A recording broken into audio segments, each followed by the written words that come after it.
Welcome to Laurier's Teaching Excellence Conversation Series. I'm Deborah Van Eyneton, Academic Director of Teaching Excellence and Innovation at Wilfrid Laurier University. And today I'm with Elizabeth Mitchell from the Faculty of Music, who received the 2024 Hoffman-Little Award for Faculty, which recognizes excellence in teaching, research, and community engagement. All things that certainly describe Elizabeth. As the Bachelor of Music Therapy Coordinator, Elizabeth has been instrumental in developing Laurier's music therapy program to forge deep connections with community healthcare organizations that create learning opportunities for students and enrich the lives of members of our community. Through her scholarly work, she continues to contribute to the understanding and application of music therapy in diverse settings. She prepares students for clinical settings with compassion, mentorship, support, and a dedication to diversity, and I'm excited to talk with her today.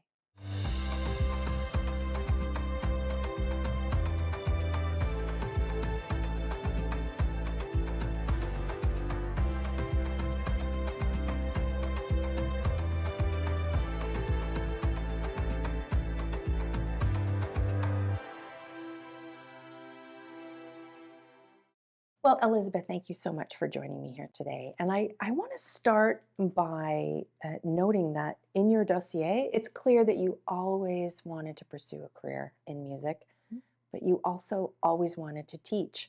But how did you get to music therapy? So I did always want to do music, and in fact, even predating the interest in a career in music was certainly a career in teaching. That is like my earliest Oh, so memories. teaching was I first think and teaching then was music. first, and then music a little bit later, but still both in childhood, like I was both going to in say you like did music pre-high all the way school. through, yeah. Those were decisions I had made, and so music teaching was an obvious combination of those two things.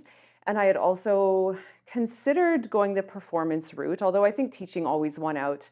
But in my undergrad, I decided to do an undergrad in music rather than going straight into music therapy, for example, because I wanted to have that time to hone my musical skills specifically and kind of to keep my options open. I knew about music therapy, but also was really interested in going to do a Bachelor of Education afterwards. And I would say, like, part of it was as a pianist in my undergrad, spending like 2 to 3 hours a day in the practice room by myself during that time and through high school too, but then in my undergrad, and realizing that it was just really important to me that my musical career involved more interaction with people, quite honestly. Yeah. And certainly artists are of service to society in a profound way. And what I'm about to say isn't saying that um, performing artists aren't being of service. But for me, like having a really tangible interaction with people on a daily basis was really important to me, and of being service to communities in some way that felt very tangible. So to me, that Doing was music with other people. doing music with Yeah. other people Yeah. rather than Yeah. spending quite as much time on my own honing my craft, which is still an important part of being a music therapist. But yeah, I wanted that application, I guess, of the craft. So then it was like, okay, teaching or therapy. And the two experiences I often will tell students or others when they ask me this question, one was I think I had an appreciation of music's therapeutic potential from a young age, having gone through some hard stuff in my teenage years and really learning as a pianist in particular, also through singing, just the ways that I could channel really difficult emotions Yeah. through Yeah. music, and the way Yeah. that music could like hold that for me, even if I felt like I wasn't in a place to be able to maybe share what was going on with many people. So I had that relationship to music where I felt like music was like caring for me from a young age. And then the other piece of that was my grandmother was diagnosed with Alzheimer's when I was in high school, Right. and I would visit her. She was always so proud of me as a musician, and would come to piano recitals and band concerts and stuff like that. And as she lost her capacity to speak, kind of when I was in my late teenage years, I would go and play music for her at the facility where she was living. Mhm. And she could still sing, even though she could no longer So speak. music could still, like she could still use Could music to to communicate communicate and and with others. Yeah. correct. And not only her, but I was 16, 17 years old, and I would go and play music at this facility. And I mean, not everyone, music isn't like a magical cure for people. I'm not trying to say that, but it wasn't just my grandma, it was many other folks at that facility that I was watching. I was like, oh, a minute ago, you were just really, really tired and not engaging with others. And now I'm sitting at the piano playing, and you're paying attention and communicative and often singing and even singing words. And my little teenage brain was just like, I need to learn more about this. Right, So that right. experience was very impactful, and I think was one of the things that really led me to pursue music But therapy training as well. was there a music therapy course in your undergrad? Because you did N- a Bachelor of Music, right? No, there was no course. So Okay, I so knew that's I'm so almost interested how nothing people about get it. pulled in. Yeah. I knew almost nothing about it. I had looked through, I think, some course calendars, when I was a high school student, looking at, university options. And so I knew music therapy was a degree option Okay. here at Laurier at the Yeah. time. But I seriously knew almost nothing about it. I think that high school students now, a lot of them do know more about it. Music therapy is still small and still growing, but is certainly more well known than I finished high school in 2001. So more well known than it was in 2001. But yes, I think still I knew almost nothing. But I did know that there was this field that would tap into music's therapeutic potential to work towards various goals with people. And that was what I saw going on with my grandma. And I think that's what I saw or felt in myself when I was playing the piano and playing at a high level musically, but it kind of wasn't about that. It was more about the emotive content and the way that I could relate to the music. And so I just felt like I want to learn more about this. And also, again, going back to that idea of being service to others in some way, that maybe this is something that I can introduce in someone else's life that can be helpful Right. for them too. So then graduate work? So then I came to Laurier. So I came to Laurier in 2005 Yeah. to start my master's of music therapy, and It's almost next year it'll be 20 years. 20 years. Yeah, and in terms of my journey That's at amazing. Laurier, Yeah. I have been here since 2005. So I did 2 years as a student, and I'm really, really grateful. My research supervisor, Dr. Colin Andrew Lee, encouraged me to apply as a clinical supervisor and Yeah. as a course instructor. And it had never occurred to me that, like, to do a PhD or to be a university instructor. Like, that was never a career goal. And it honestly would have never occurred to me even to look at job postings So at a you were because university. you thought you'd be working in the Oh community. yeah, Yeah. totally. Yeah. And I did end up doing that for a Yeah. time, but Dr. Lee invited me to apply for a posting. I was successful. And so in tandem to starting my first music therapy job, which was at a local mental health facility, I also was teaching a course here in the fall of 2007.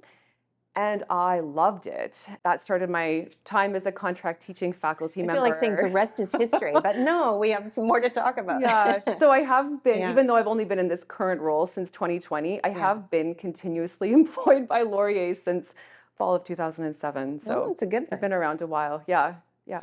So, in terms of thinking about your classroom, then, so that's your first experience teaching. hmm You have since taught across the full range of hmm undergrad plus graduate hmm plus, clinical supervision, Yep. helping students as they go out into the community. What does your classroom look like? Because in your dossier, you note there's always music, Hmm. but sometimes there's hands on music, and sometimes there's more reflective activities or different kinds of theoretical exercises or whatever. Sort of talk to us a little bit about your classroom and how students navigate that. Yeah, so I would say it's both, and Hmm. hopefully we're doing our best in the program to link the practice with the theory. I think primarily today I'll be talking about the bachelor's program because that is the program I coordinate. Yes. Yeah. Although I do teach, as you alluded to, I do teach graduate students as well in our Yeah. Master of Music Therapy program, Yeah. but I'll probably focus more on the bachelor program. And in both programs, there are courses that are meant to be very practically focused and courses that are meant to be theoretically focused. So I think a student would know showing up to a course whether or not the focus is going to be on the practice or the focus is going to Right. be on the theory. Right. Although I would say in an ideal setting, we're doing both all the time. It's clear from your dossier that you are trying to do Trying both to do all the time. Yes. Certainly. Yeah. So in the bachelor's program, we have two, in third and fourth year, two courses that are called clinical musicianship courses.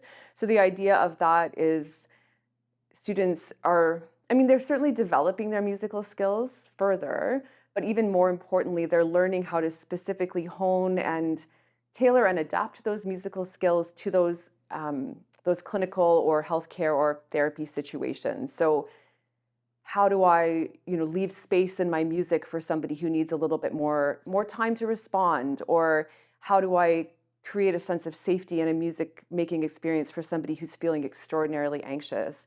There's so many different examples of that, but really focusing on how we can use our music creatively, expressively, and with as much versatility as possible, because we're going to be working with a very wide range of humans out in the world. So how can I make music in a way that is going to hopefully, be able to meet and match people where they are and with whatever they need. So So that's what are those practical courses are for.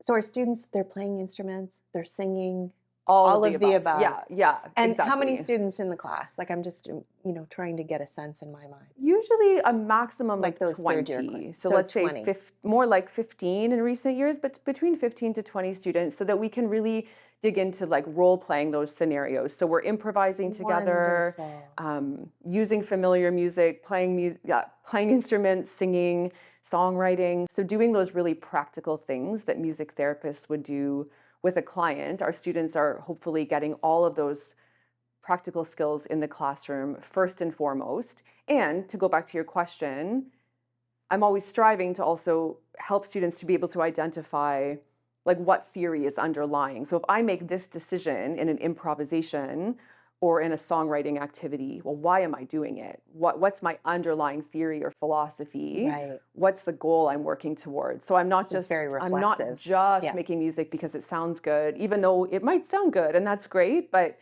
like what are we doing in this therapy session and why? So that's the connection from the practice to the theory, and vice versa. There's those courses that are more theoretically focused, but ideally also always encouraging the students to make the connection. So if we're talking about, theories from psychology, humanistic theory versus psychodynamic theory as examples, well then what does that look like in music in the terms of your decision making as a therapist in a session, and reflexivity totally, so that students are increasingly able to articulate what their own philosophy of practice is and connect those dots for themselves. So if I identify with these theories, then how do my actions line up with that theory?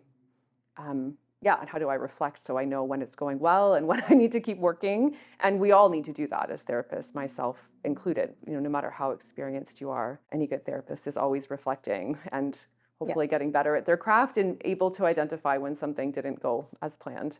Yeah.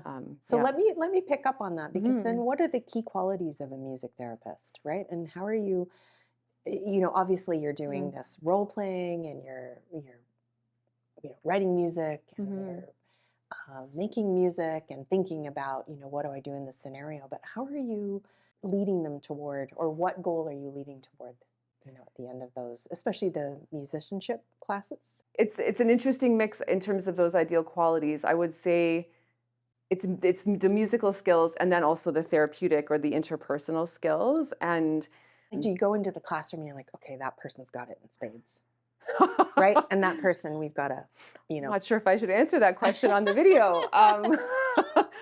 I mean, I audition all of the students who come into the music therapy program, and Oh, so they do auditions. oh yes, at the end of Okay. second year to become a music therapy student, they do an additional Okay. audition and interview.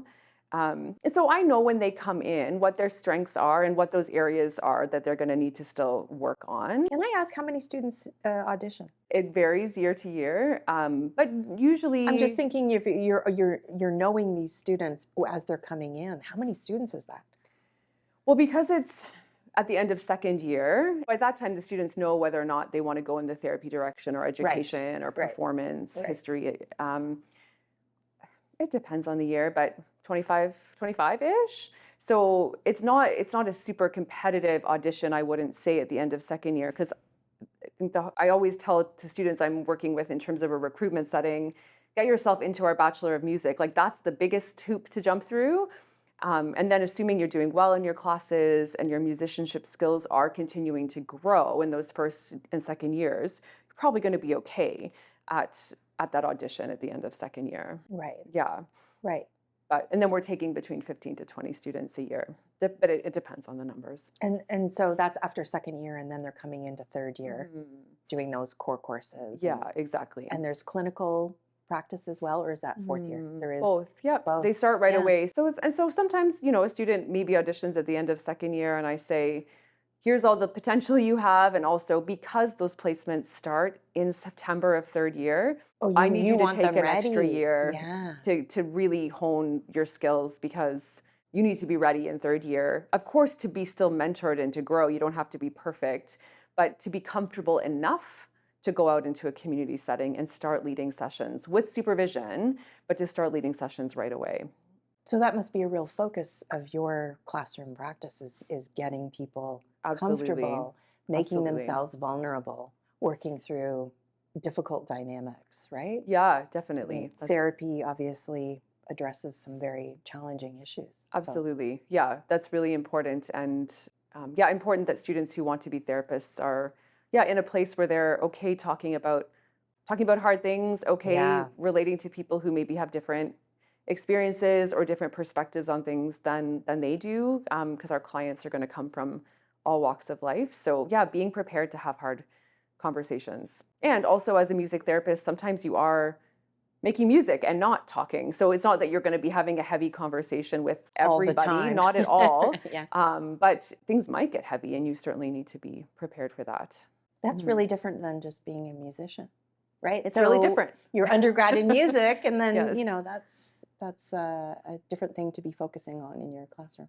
Yeah, I remember thinking as a Master of Music Therapy student here, just that change in focus and in the academic setting, having to bring perhaps just a more whole version of myself even into the classroom because we were constantly it's that self-reflection, and a lot of emotional content, a lot of really heavy content coming up in class, which is certainly different than a Bachelor of Music, Hmm. um, for sure. So, but our students need to be ready for that, and if we tiptoe around it in the classroom, it's going to like slam them when they get out into a workplace. So it's really important that we prepare students with those skills and ready them for the hard parts of the job.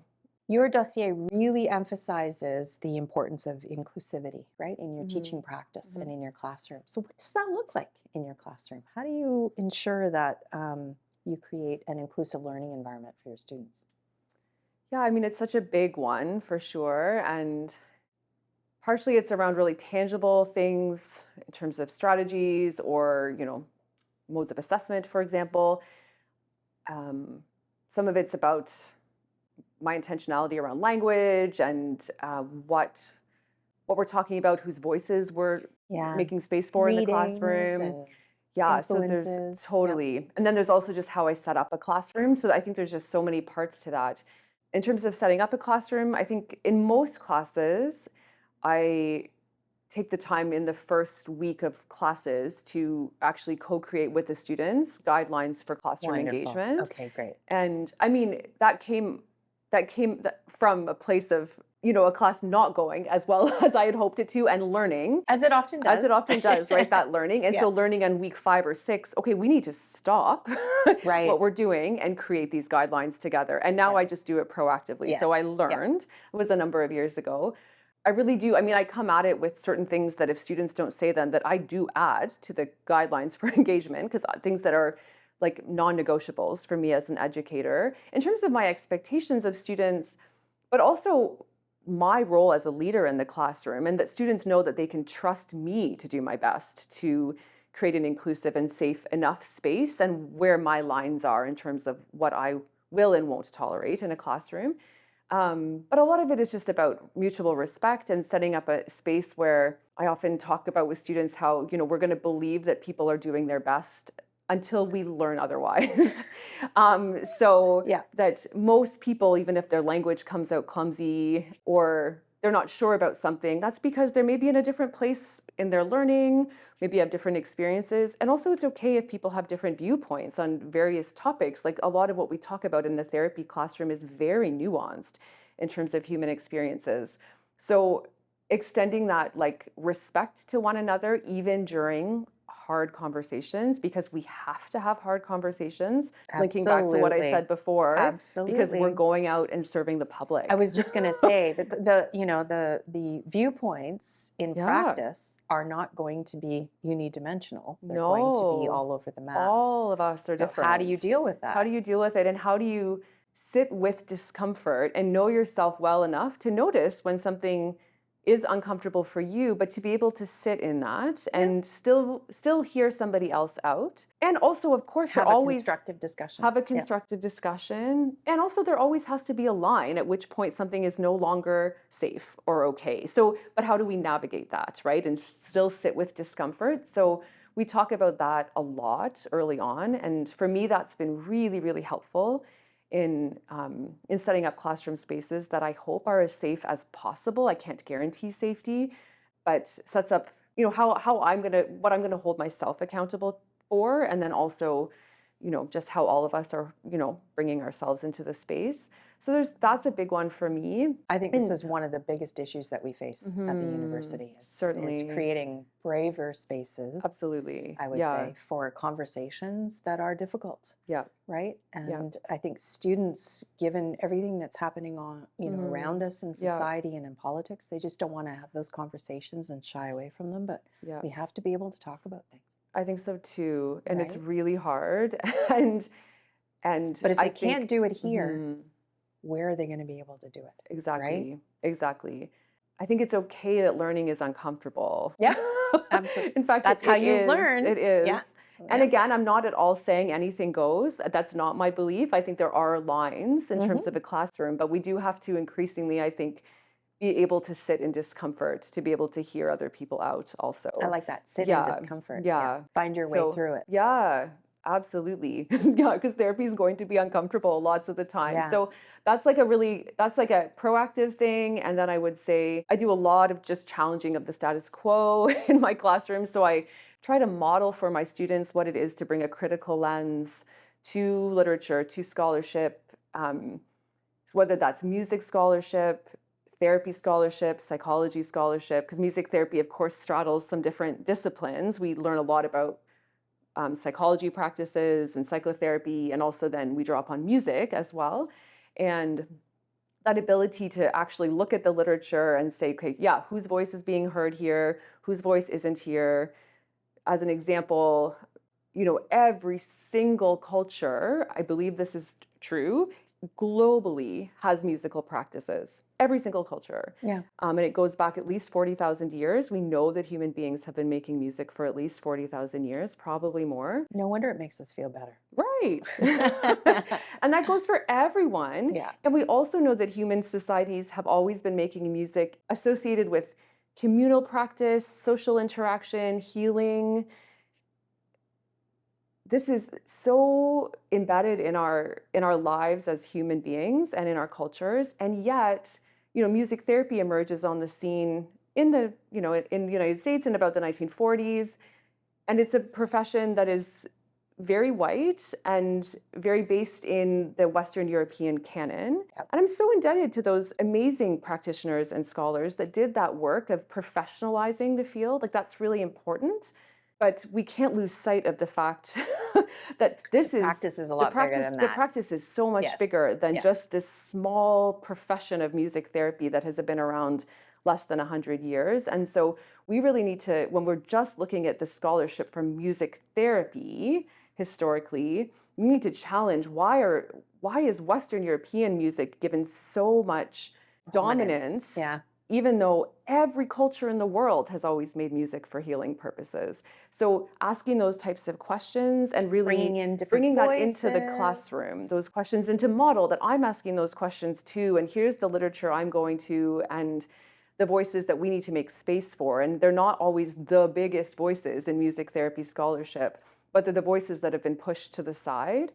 Um, so bringing that type of more critical inquiry to the field is another way to, I think, hopefully enhance inclusivity in the classroom, because I'm demonstrating my utmost respect for students that are coming in regardless of their musical background, Yeah. saying if your musical background isn't represented in the music therapy literature, that's not your fault. That's on Yeah. that's on the leaders in Yeah. the field, that Yeah. we need to have more research and more scholarship and more leadership from people with really diverse practices in music. So, And yeah, you've worked really hard to bring Indigenous voices too into your classroom and your curriculum.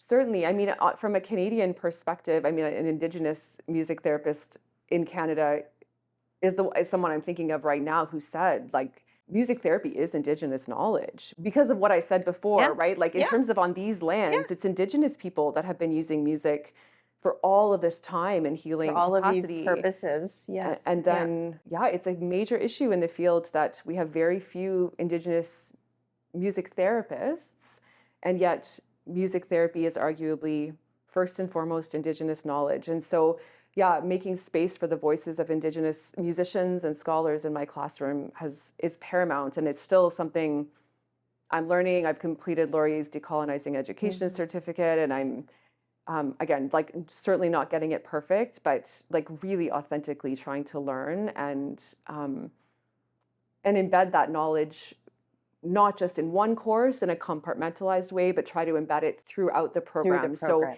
at Yes. any, whatever we're talking about, whether it's the week we're literally talking about Indigenous perspectives, or the week we're talking about songwriting or assessment practices or goal writing, it doesn't matter that that perspective is actually like embedded throughout the curriculum. We're getting there, and I've worked really hard at that, and it's still something we need to get better at. Yeah. But I'm sure it's so impactful for the students, and you're sending these people out there in the community. Hmm. And let's talk about that a little bit Hmm. because one of your most wonderful contributions has been the partnerships that you've created in the community, one of which is Homewood Healthcare. Hmm. So I wonder if you talk a little bit about that, right? And that's including Laurier students Yeah. in the work that Homewood is doing. Yeah, definitely. So, and part of that long trajectory with Laurier that I talked about at the Yeah, beginning. So, in 2017, I was hired to be Laurier's music therapist in residence, which was a brand new position funded by amazing donors, Bryce and Nancy Walker, who are longstanding supporters of Laurier and music at Laurier.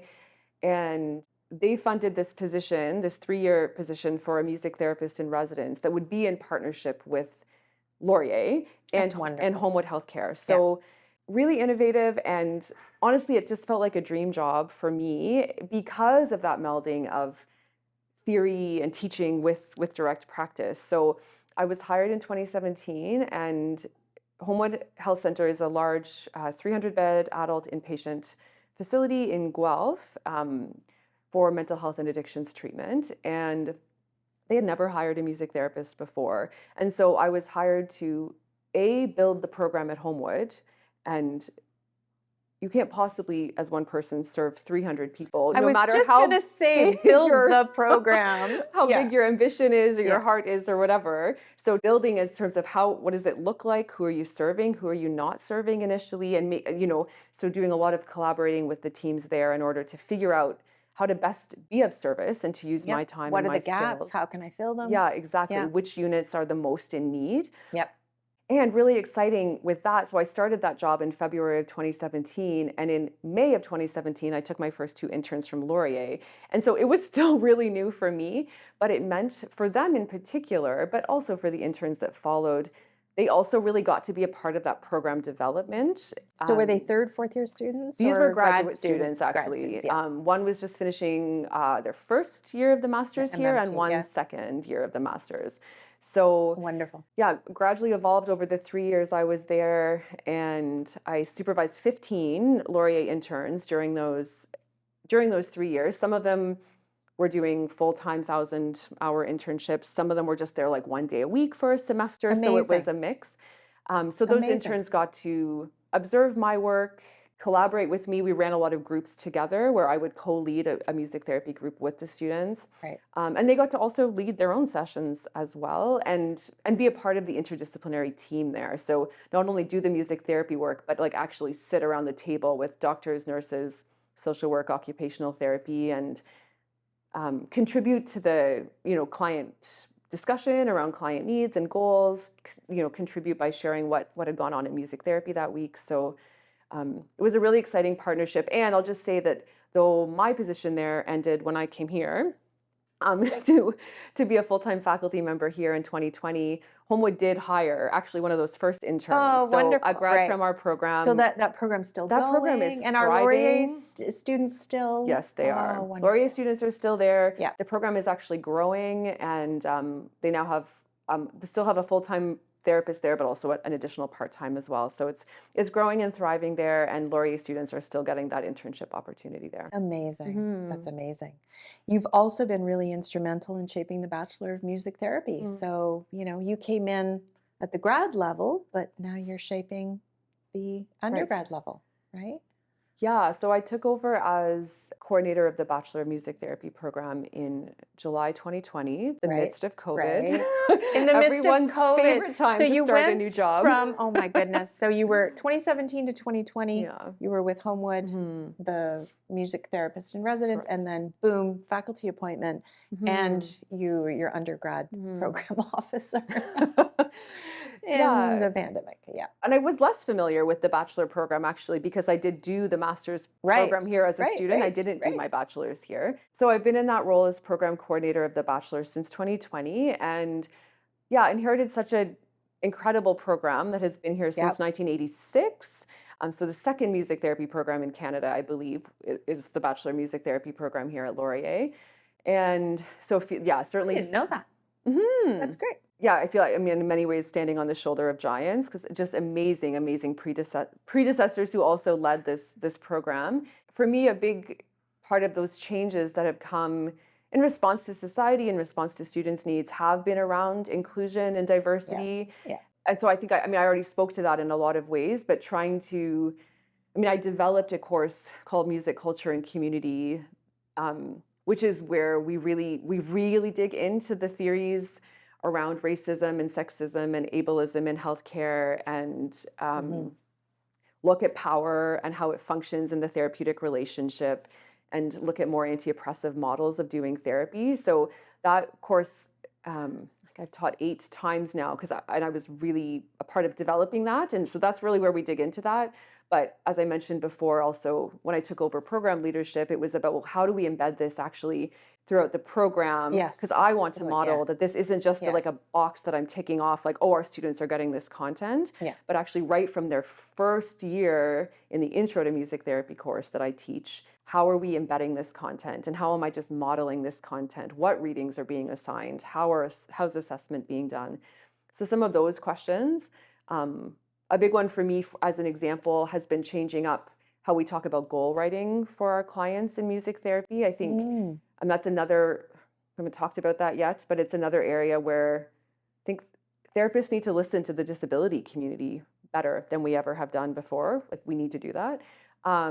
And we need to, as when we are able-bodied people who are therapists, we need to not make assumptions about what people with disabilities want for their own lives. And so really changing up how we do goal writing with students And so so is that it's that much more collaborative rather than right? making assumptions based on someone's medical diagnosis, which may or may not be what they want to focus on in their music therapy session. Right. They may not even see Right. that thing that the medical community has labeled as a problem, that person may May not not see it perceive it as as a a problem. disability. Yeah. It's Yeah. it's really problematic, those assumptions. And so I've done a lot of work to change up how we're talking about assessment and goal writing, and that's actually a behemoth in terms of how we do therapy. But trying to I'm just really trying to challenge some of those assumptions, again, challenging the status quo, and hopefully not being prescriptive about it, but kind of modeling to the students like what questions to ask. So this is are these larger debates going on in the music therapy community? And Mm-hmm. you're yeah, Mm-hmm. right. Yeah, So you're having totally. them We're here. all grappling with this as therapists Absolutely. right now. So this is the first Mm-hmm. step of therapy is the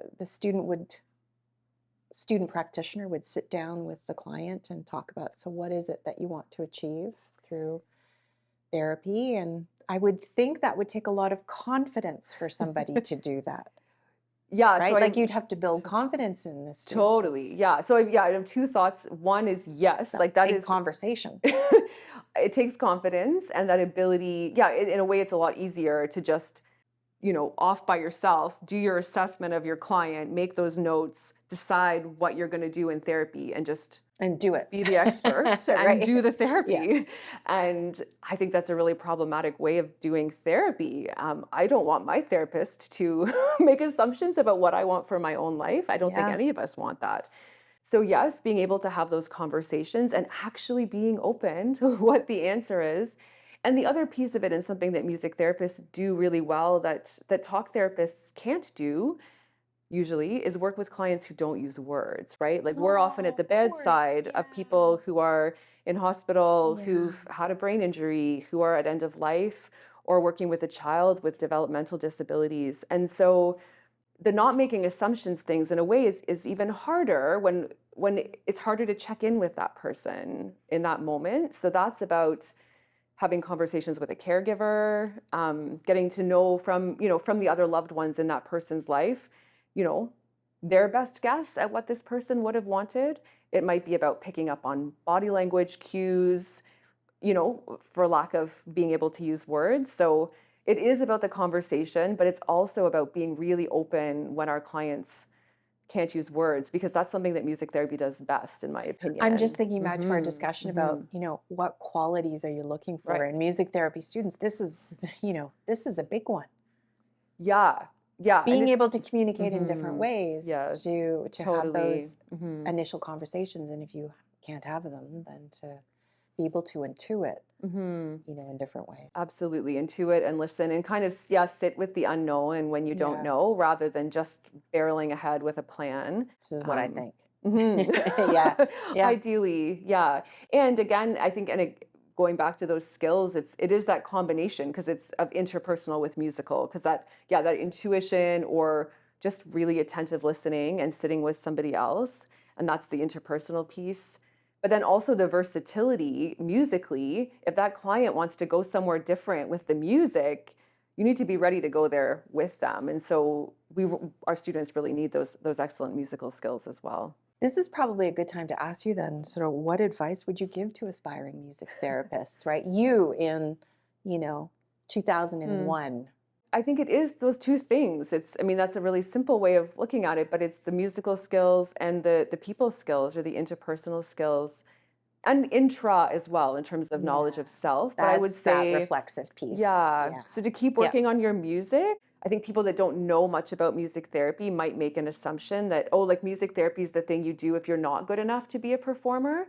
And I would really challenge that assumption. If you're going to play for somebody who's in hospital or at the end of their life, I would hope that your music sounds beautiful, and Absolutely. that you're versatile and able Absolutely. to meet their needs, which is Yeah. about far more than just learning to play the notes on the page. I would encourage, students to explore creativity, to try out improvising, to try writing their own songs, so that they're able to Oh, explore that with clients. That's something that I came at later. Like, I was definitely a very perfection oriented classical pianist growing up, and I had to unlearn a lot of that in order to be freed up to just improvise with people. So I would encourage aspiring music therapists to do that creative stuff on their own to start off earlier with. rather than Yeah, just later. to get Yeah. used to messing around, while they're also developing their skills. And then certainly to get that interpersonal experience, whether that's through volunteer work at a hospital or long-term care facility or in a school, like anywhere that a music Those therapist would communication work. skills. Yeah. Exactly. Just what is it like to walk into one of these places and build a relationship with someone whose life has been different than your own, and maybe is vulnerable in some way or marginalized in some way.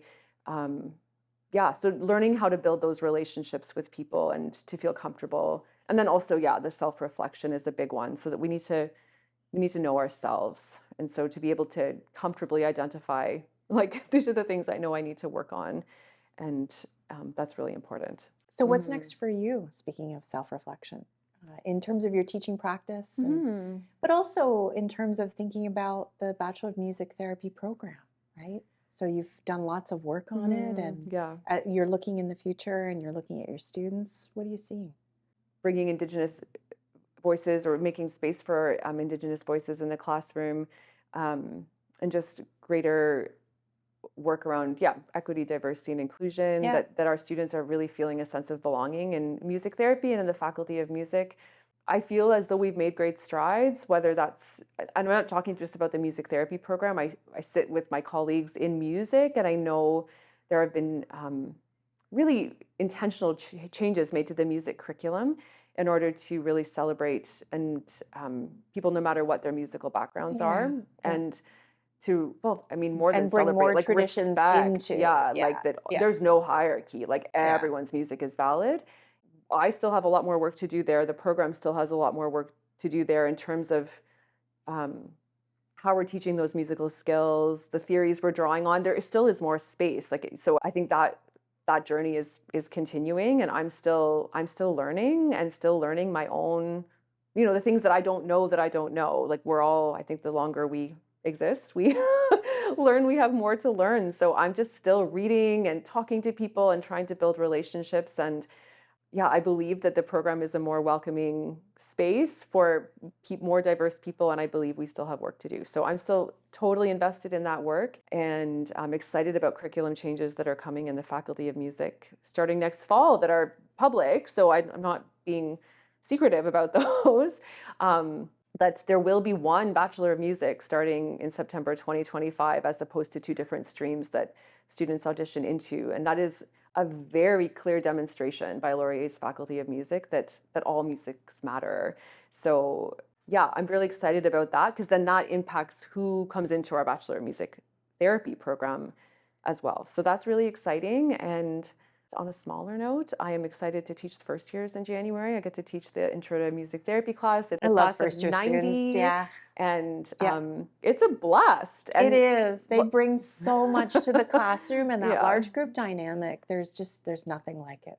There's nothing Yeah. like it, and so much of what I do is like sitting in a circle with a small group of students. So I love then getting up in front of the 90 of them, and Yeah. folks that are already know they want to be music therapists, and folks that are taking it as elective and have no idea what it is and just think it sounds like an easy course. And I'm here for it all. So I'm excited for that course in January as well. Well, thank you so much for joining me here today, Elizabeth. It's been a real pleasure getting insight into the breadth of what music therapy is and what your teaching practices engage in. Thank you. Thanks, Deborah. It's really good Thanks. to be here. My thanks to Elizabeth Mitchell for joining me today, and I hope you will join me for more conversations that celebrate exceptional teaching practices, explore diverse teaching philosophies, and discuss the future of higher education teaching and learning.